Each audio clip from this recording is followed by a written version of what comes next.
नमस्ते, मैं सलजा अपने चैनल पर आपका हार्दिक स्वागत करती हूँ। आशा करती हूँ आप सब स्वस्थ एवं प्रसन्न होंगे।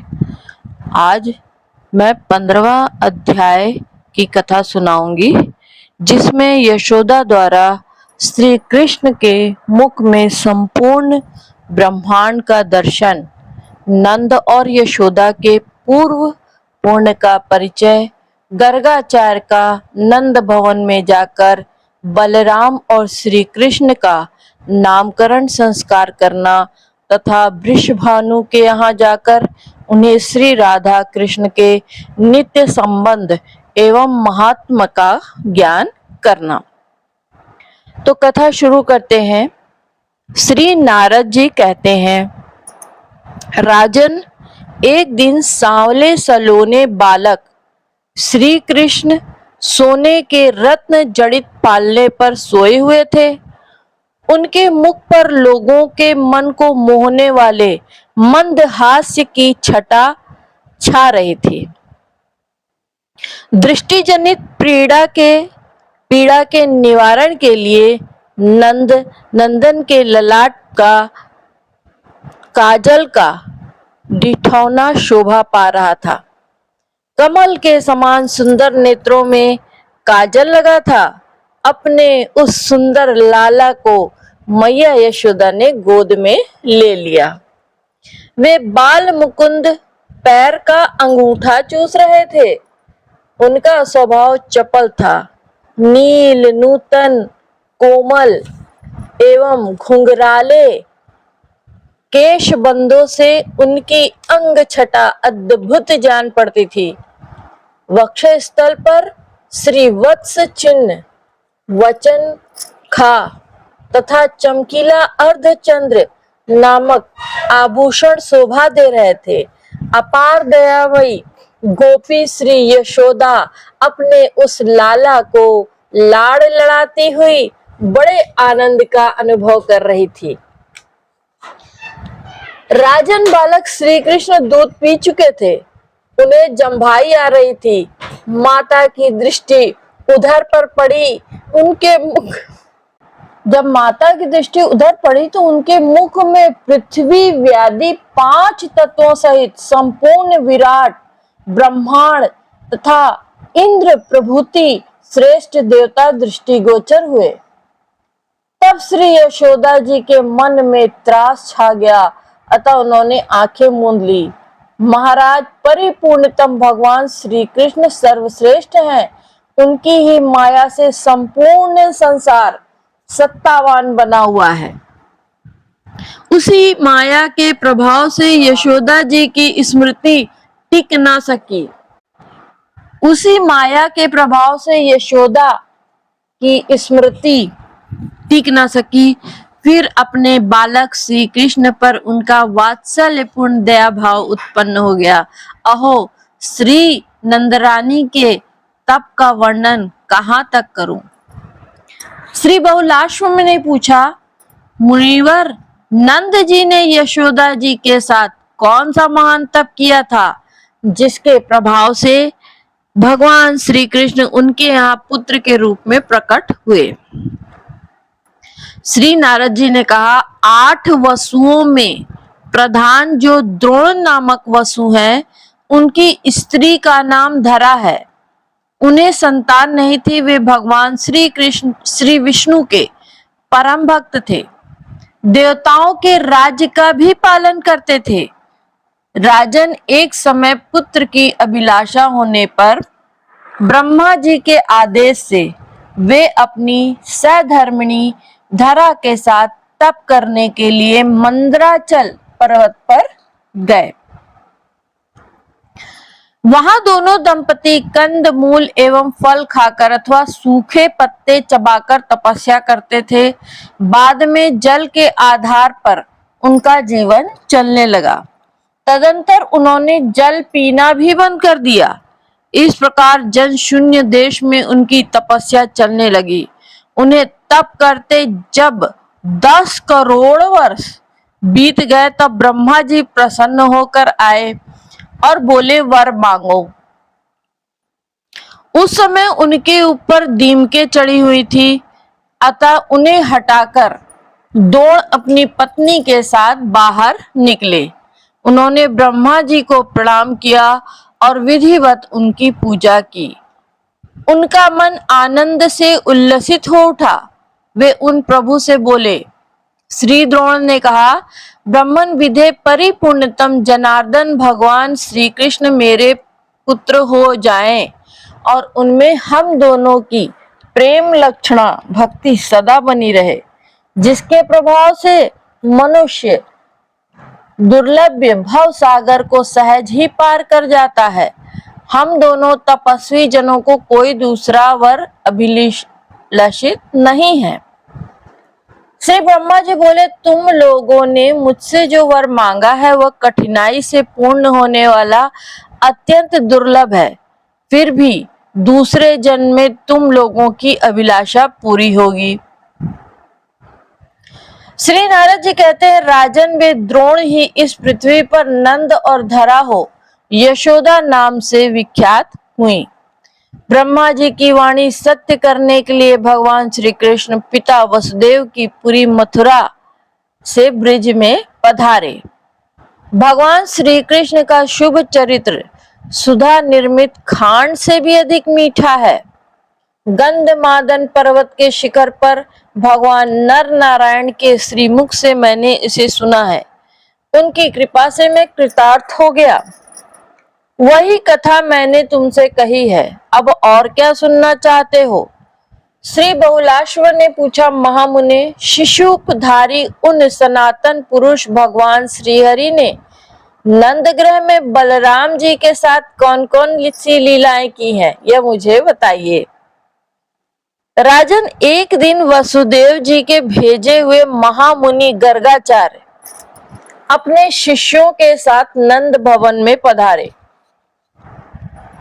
नंद जी ने पाद्य आदि उत्तम उपचारों द्वारा मुनि श्रेष्ठ गर्ग की विधिवत पूजा की और प्रदक्षिणा करके उन्हें साष्टांग प्रणाम किया। श्री नंद जी बोले, आज हमारे पितर देवता और अग्नि सभी संतुष्ट हो गए। आपके चरणों की धूलि पड़ने से हमारा घर परम पवित्र हो गया। महामुने, आप मेरे बालक का नामकरण कीजिए। विप्रवर प्रभु, अनेक पुण्यों और तीर्थों का सेवन करने पर ही आपका शुभागमन सुलभ नहीं होता। श्री गर्ग जी ने कहा, नंदराय जी, मैं तुम्हारे पुत्र का नामकरण करूंगा, इसमें संशय नहीं है, किंतु कुछ पूर्व काल की बात बताऊंगा, अतः आप एकांत स्थान में चलो। श्री नारद जी कहते हैं, राजन, तदंतर गर्ग जी नंद, यशोदा तथा दोनों बालक श्री कृष्ण एवं बलराम को साथ लेकर गौशाला में जहां दूसरा कोई नहीं था चले गए। वहां उन्होंने उन बालक का नामकरण संस्कार किया। सर्वप्रथम उन्होंने गणेश आदि देवताओं का पूजन किया, फिर यज्ञ पूर्वक ग्रहों का शोधन विचार करके हर्ष से पुलकित हुए शरीर वाले महामुनि गर्गाचार्य नंद जी से बोले। श्री गर्ग जी ने कहा, ये जो रोहिणी के पुत्र हैं, इनका नाम बताता हूँ, सुनो। इनमें योगी जन रमण करते हैं अथवा ये सब में रमते हैं और अपने गुणों द्वारा भक्त जनों के मन को रमाया करते हैं। इन कारणों से उत्कृष्ट ज्ञानी जन इन्हें राम नाम से जानते हैं। योग माया द्वारा गर्भ का संकर्षण होने से इनका प्रादुर्भाव हुआ है, अतः ये संकर्षण नाम से प्रसिद्ध होंगे। अशेष जगत का संहार होने पर भी ये शेष रह जाते हैं, अतः इन्हें लोग शेष नाम से जानते हैं। सबसे अधिक बलवान होने से बल नाम से ये विख्यात होंगे। नंद, अब अपने पुत्र के भी नाम सावधानी के साथ सुनो। ये सभी नाम तत्काल प्राणी मात्र को पावन करने वाले, तथा चराचर समस्त जगत के लिए परम कल्याणकारी हैं। क का अर्थ है कमल, कमलाकांत। कार का अर्थ है राम।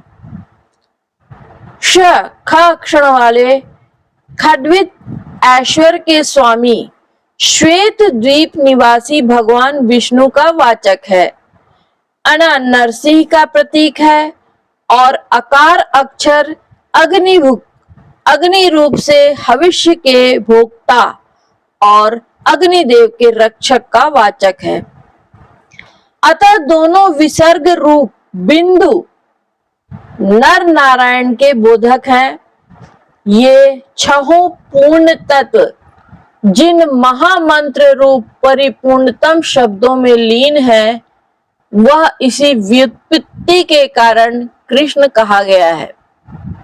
अतः इस बालक का नाम कृष्ण है।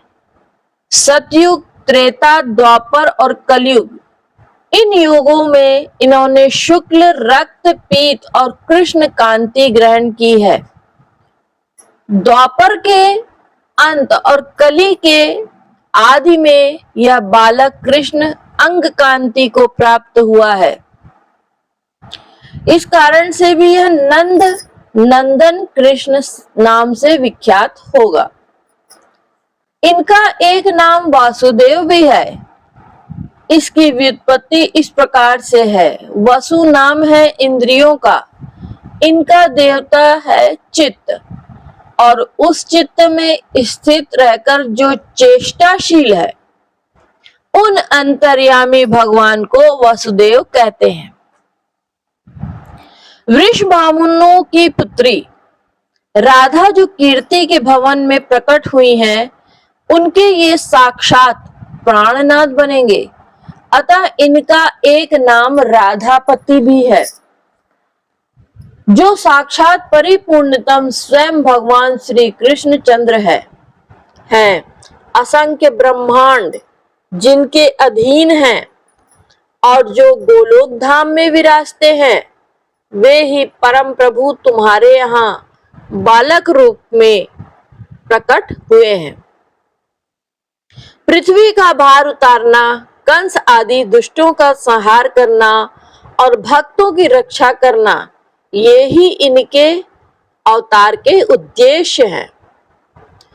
भरत वंशोद्भव नंद, इनके नामों का अंत नहीं है। ये सब नाम वेदों में गूढ़ रूप से कहे गए हैं।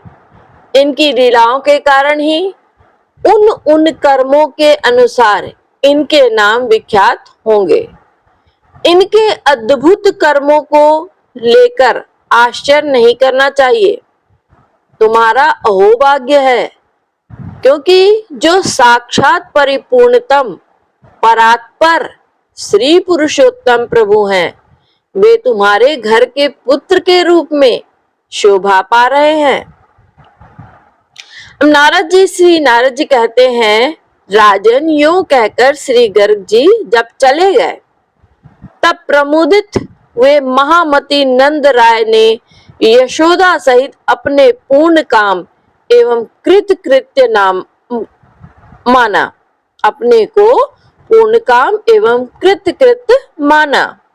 तदंतर ज्ञान शिरोमणि ज्ञान दाता मुनि श्रेष्ठ श्री गर्ग जी यमुना तट पर सुशोभित वृषभानु जी की पुरी में पधारे।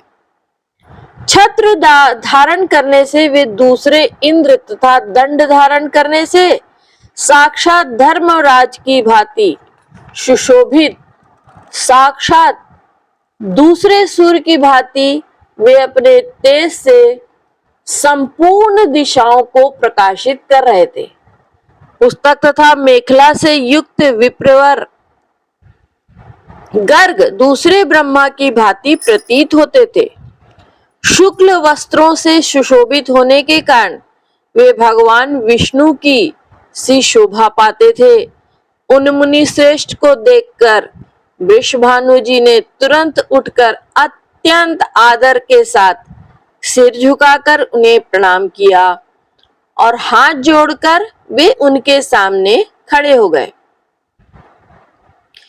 पूजनोपचार के ज्ञाता वृषभानु ने मुनि को एक मंगलमय आसन पर बिठाकर पाद्य आदि के द्वारा उन ज्ञान शिरोमणि गर्ग का विधिवत पूजन किया।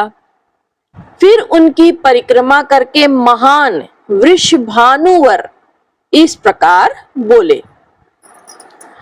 श्री वृषभानु ने कहा, संत, पुरुषों का विचरण शांतिमय है, क्योंकि वह गृहस्थ जनों को परम शांति प्रदान करने वाला है।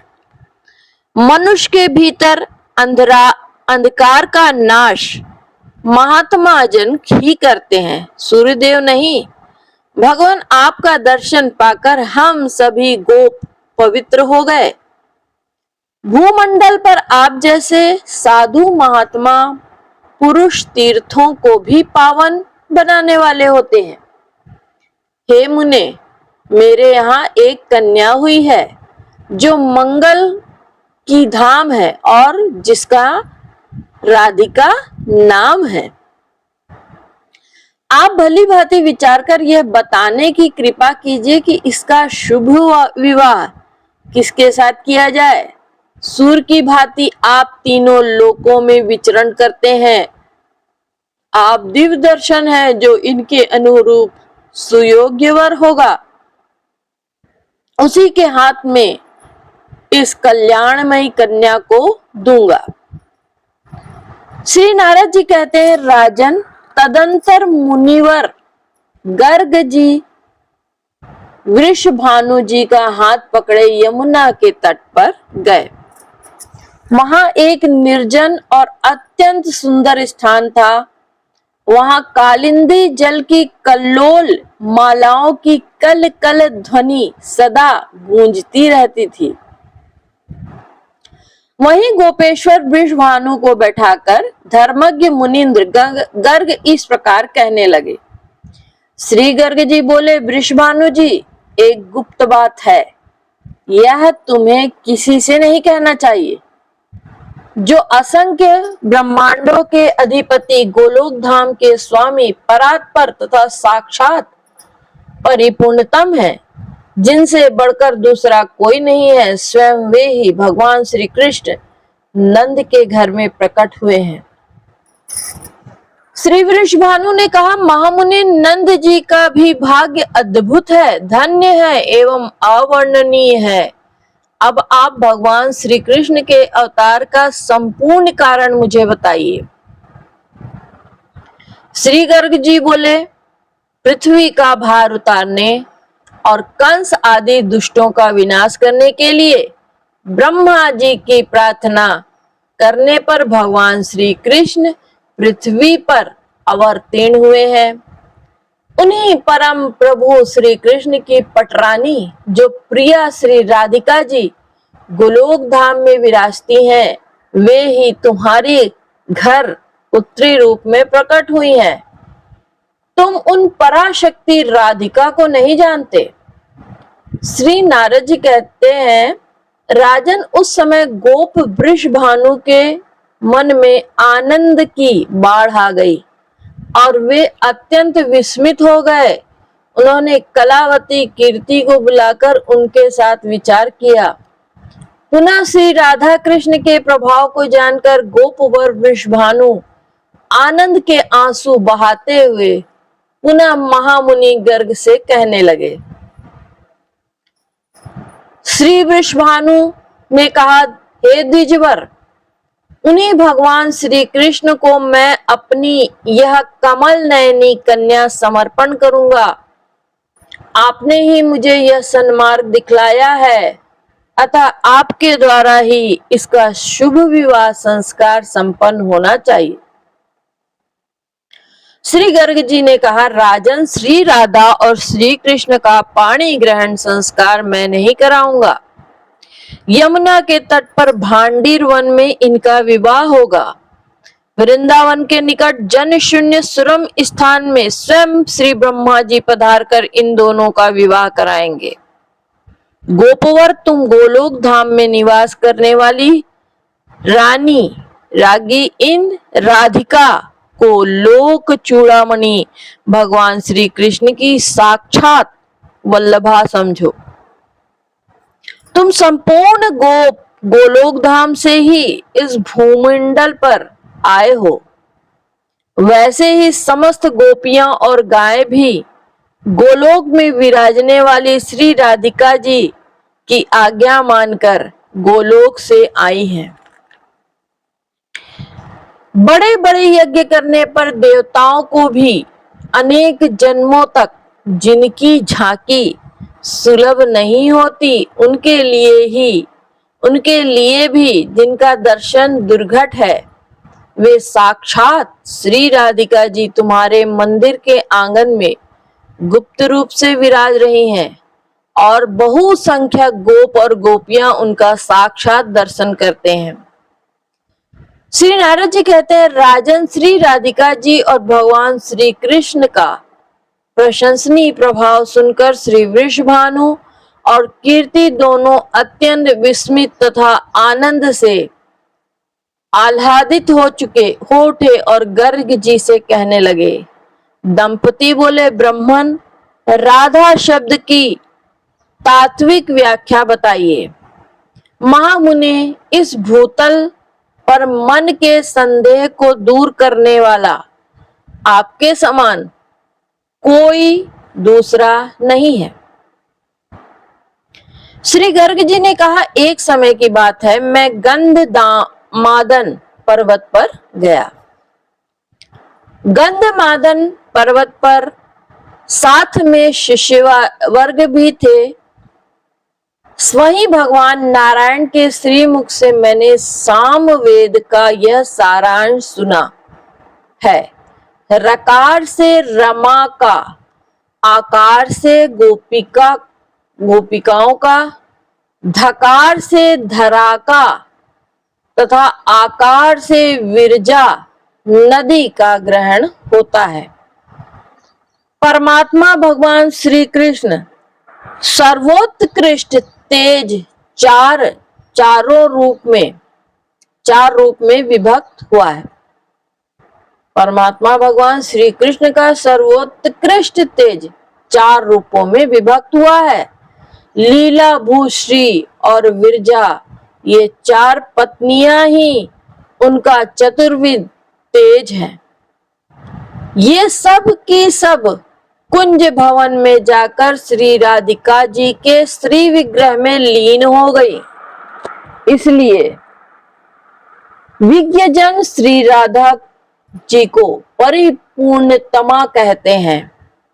गोप जो मनुष्य बारंबार राधा कृष्ण के इस नाम का उच्चारण करते हैं, उन्हें चारों पदार्थ तो क्या, साक्षात भगवान श्री कृष्ण भी सुलभ हो जाते हैं।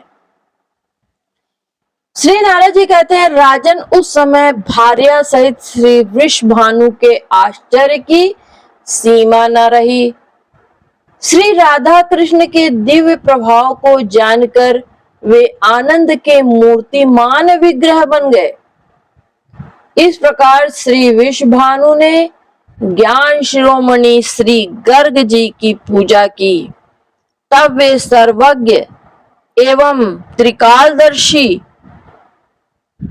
मुनीन्द्र गर्ग स्वयं अपने स्थान को सिधारे। इस प्रकार गर्ग संहिता में, श्री गर्ग संहिता में गोलोक खंड के अंतर्गत श्री नारद बहुलाश्व संवाद में नंद पत्नी का विश्व रूप दर्शन तथा श्री कृष्ण का नामकरण संस्कार नामक 15वां अध्याय पूर्ण हुआ। बोलो जय श्री कृष्ण।